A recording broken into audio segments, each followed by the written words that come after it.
Today we are going to study velocity time graph. तो velocity time graph जो है सबसे पहले तो देखो होता क्या है। इट गिव्स, क्या देता है हमें, इट गिव्स द इंस्टेंटेनियस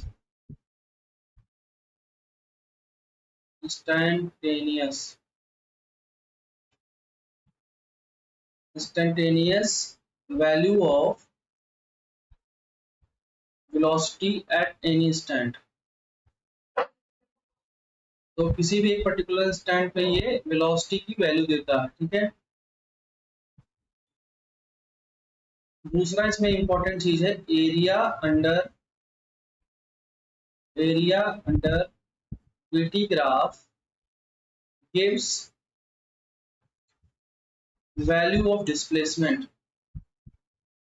ये बहुत ही इंपॉर्टेंट लाइन है बेटा, डिस्प्लेसमेंट बहुत ज्यादा इंपॉर्टेंट लाइन है। तो किसी भी वेलोसिटी टाइम ग्राफ का जो एरिया होता है उसको क्या देता है हमेशा, वो देता है डिस्प्लेसमेंट। मतलब तो अगर आप वेलोसिटी टाइम ग्राफ दिया हुआ है उसका एरिया निकाल देते हैं, it will give you the displacement, right. उसके बाद थर्ड पॉइंट क्या है, उसके बाद देखते हैं कि कैसे होता है।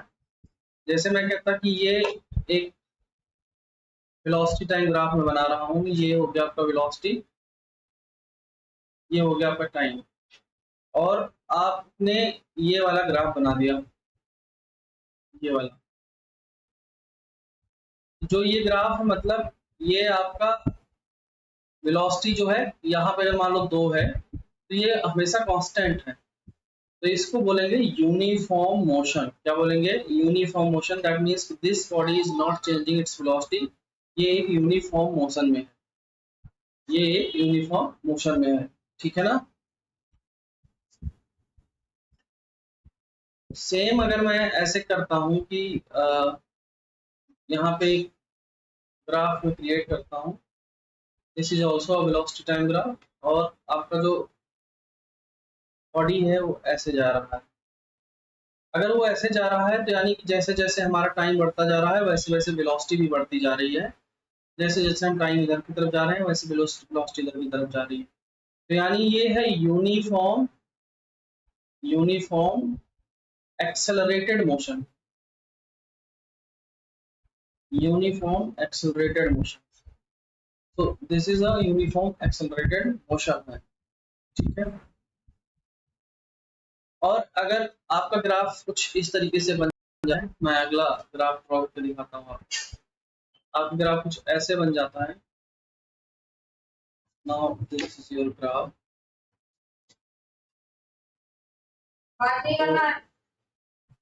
तो ये ग्राफ अगर ऐसे बन जाता है,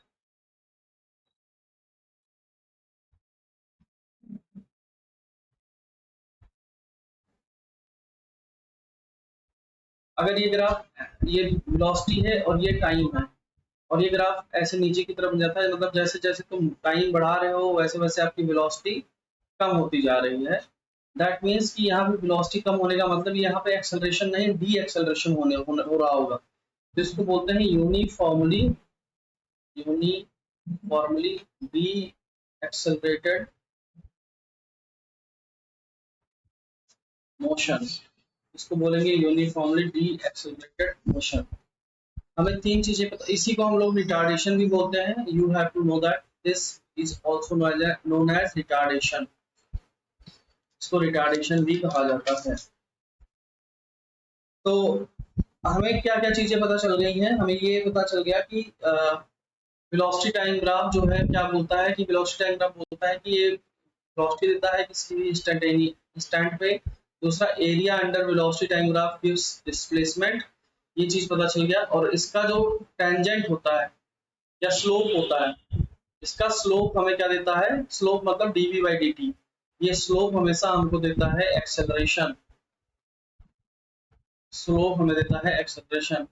एरिया हमको देता है डिस्प्लेसमेंट और इसका स्लोप हमें देता है एक्सेलरेशन। तो इतनी चीजें हमें पता चल चुकी हैं इस पर्टिकुलर टॉपिक में।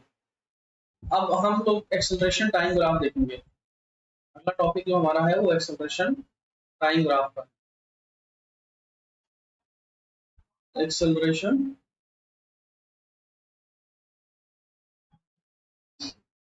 Time graph.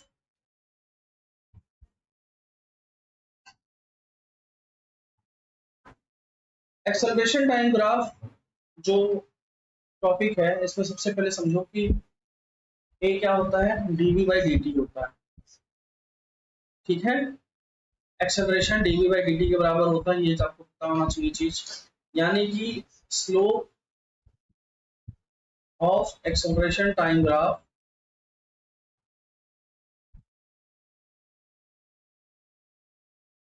गिव्स, अच्छा slope of acceleration time graph मतलब क्या हो गया, dA बाई dt ना, यस और no, it is a dA और dt।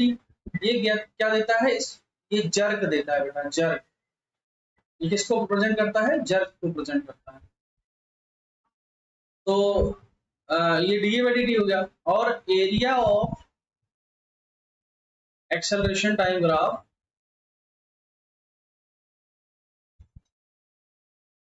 Gives velocity. जो एक्सेलरेशन टाइम ग्राफ का एरिया होता है वो हमें वेलोसिटी प्रोवाइड करता है, या ये कह लो कि change in velocity, gives change in velocity. ठीक है, तो इतनी चीजें हमें पता चल गई। एक बार हम समराइज कर लेते हैं हल्का सा, ये इंपॉर्टेंट समराइजेशन है, इसको ध्यान देना। समराइज करना है हमें। सबसे पहले हमने पढ़ा है डिस्प्लेसमेंट, फिर हमने पढ़ा वेलोसिटी, फिर हमने पढ़ा एक्सेलरेशन, और लास्ट में हमने देखा है जर्क, जिसको हमें हमारे सिलेबस में नहीं है। सबसे पहले अगर हमने इसको डिफरेंशिएट कर दिया टाइम के रिस्पेक्ट में, इसका dx बाई dt निकाल दिया, तो ये हमें वेलोसिटी दे देता है। फिर जब हम वेलोसिटी को डिफरेंशिएट कर देंगे, dv बाई dt निकाल देंगे, तो ये हमें एक्सेलरेशन दे देता है। और जब हम एक्सेलरेशन को डिफरेंशिएट कर देंगे तो ये हमें जर्क देता है, लेकिन जर्क हमारे यूज का नहीं है। ये बात हो गई क्लियर। फिर हम देखते हैं xt time graph, vt time graph, at time graph. xt मतलब displacement time graph, velocity time graph और एक्सेलरेशन टाइम ग्राफ। इसका जो एरिया है इसके बारे में हमें कुछ नहीं पता, लेकिन जो इसका एरिया है वो हमें क्या देता है, डिस्प्लेसमेंट देता है। इसका एरिया हमें डिस्प्लेसमेंट देता है, और इसका चेंज इन डिस्प्लेसमेंट या डिस्प्लेसमेंट कह लो, और इसका एरिया जो देता है हमें, वो हमें velocity, change in velocity provide करता है, चेंज इन वेलोसिटी प्रोवाइड करता है। इसका स्लोप, इसका स्लोप हमें वेलोसिटी देता है, इसका स्लोप हमें वेलोसिटी प्रोवाइड करता है, इसका स्लोप हमें एक्सेलरेशन प्रोवाइड करता है, और इसका स्लोप हमें जर्क प्रोवाइड करता है। तो ये चीज आप चाहो तो स्क्रीनशॉट भी ले लो, और अच्छे से इस चीज को आपको अपने दिमाग में डाल के रखना है कि इसमें हमें हर चीज पता होना चाहिए। ठीक है, आप इसका स्क्रीनशॉट ले लो और इसको याद रखो, अपने हिसाब से नोट भी कर लो। तो इस क्वेश्चन में देखो दिया हुआ है क्या, क्वेश्चन में आपके दिया हुआ है एक एक्सेलरेशन टाइम ग्राफ दिया हुआ है। ठीक है, एक्सेलरेशन टाइम ग्राफ है यहाँ, और particle moving in a straight line is shown in the graph. Velocity of the particle at time t बराबर 0, t बराबर 0 पर velocity दिया हुआ है। Find 0 से 2 तक, find the velocity at the end of 4th second। चल रहा है। तो मैं करता हूँ इस क्वेश्चन को, ध्यान से देखो।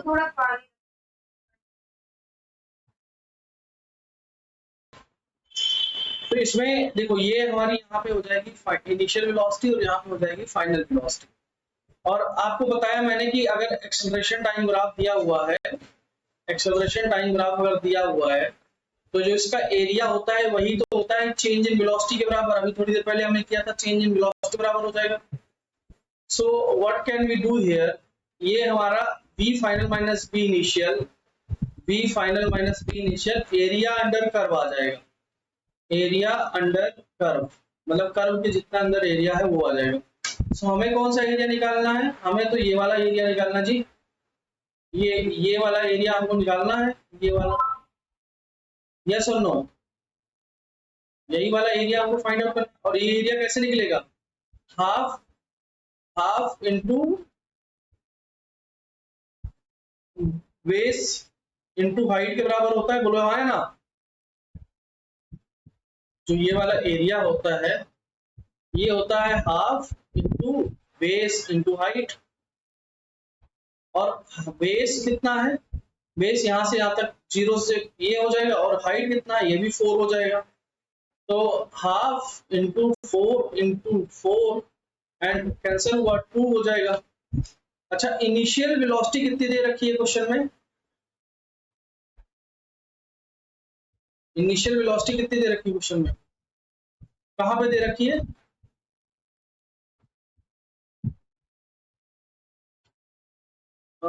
देखो जा कहाँ पे दे रखी है।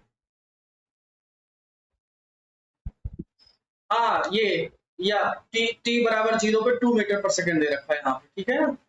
तो ये हो गया बी एफ माइनस 2 बराबर 8 आ गया। तो बी एफ बराबर कितना आ जाएगा? 8 plus 2 and this is 10 metre per second. मतलब फाइनल वेलोसिटी जो हमारी आ गई है कितनी आ गई? 10 मीटर पर सेकंड। था आसान सा।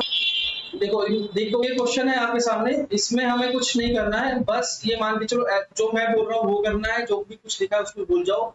आपको बस यहाँ फाइंड ना, find displacement from 0 to 8 second. आपको डिस्प्लेसमेंट फाइंड आउट करके दिखाना है। कैसे निकालोगे? चलिए सॉल्व करिए।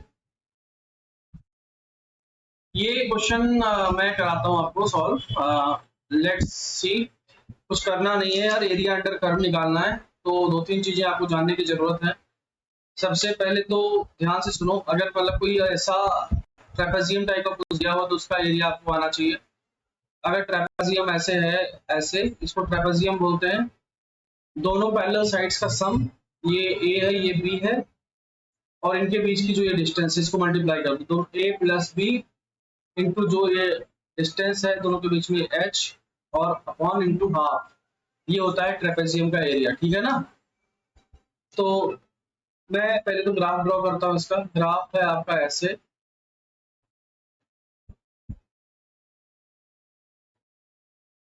तो अब इस ग्राफ में देखो कितने एरियाज हैं, वो सब हमें अलग अलग तरीके से निकालना पड़ेगा। अब मैं अगर तुम्हें बताऊं तो इसमें 4 अलग अलग टाइप के एरिया हैं। एक ये है ट्रायंगल, ये है स्क्वायर, या स्क्वायर है या फिर वो कह लो आप रेक्टेंगल है, ये हो गया आपका ट्रेपेजियम, और ये हो गया फिर से ट्रायंगल। तो अब देखो ध्यान से, सबसे पहले ट्रायंगल का एरिया इस वाले का, ये है आपका यहाँ से 0 से 2 4 6 8, और यहाँ से यहाँ तक की हाइट है 10, और यहाँ से यहाँ तक की हाइट है 20। तो पहले तो ट्रायंगल का एरिया इसका निकालते हैं। चलो इस वाले एरिया निकालेंगे, half into base into height, 2 into 10 हो जाएगा, प्लस इसका ये यहाँ से यहाँ तक 2 और ऊपर से 10, तो 10 इंटू 2 इसका हो जाएगा रेक्टेंगल का एरिया, लेंथ इंटू ब्रेथ। और ट्रेपेजियम का हाफ पैरेलल साइड का सम, ये 10 है और ये 20 है, तो 10 प्लस 20 हो जाएगा, और मल्टीप्लाई में ये वाली लेंथ 2 हो जाएगी। समझ आया? प्लस ये वाला half into base into height, base 2 है और हाइट 20 है। अब इसको सॉल्व करो, ये 2 से 2 कैंसिल, 2 से 2 कैंसिल, 2 से 2 कैंसिल। ये हो गया पहला वाला 10, ये हो गया 20, दूसरा वाला हो गया 30, और लास्ट वाला हो गया 20। सो 20 30 टोटल 80। आपका 80 आंसर आया है, 80 मीटर डिस्प्लेसमेंट। क्लियर है?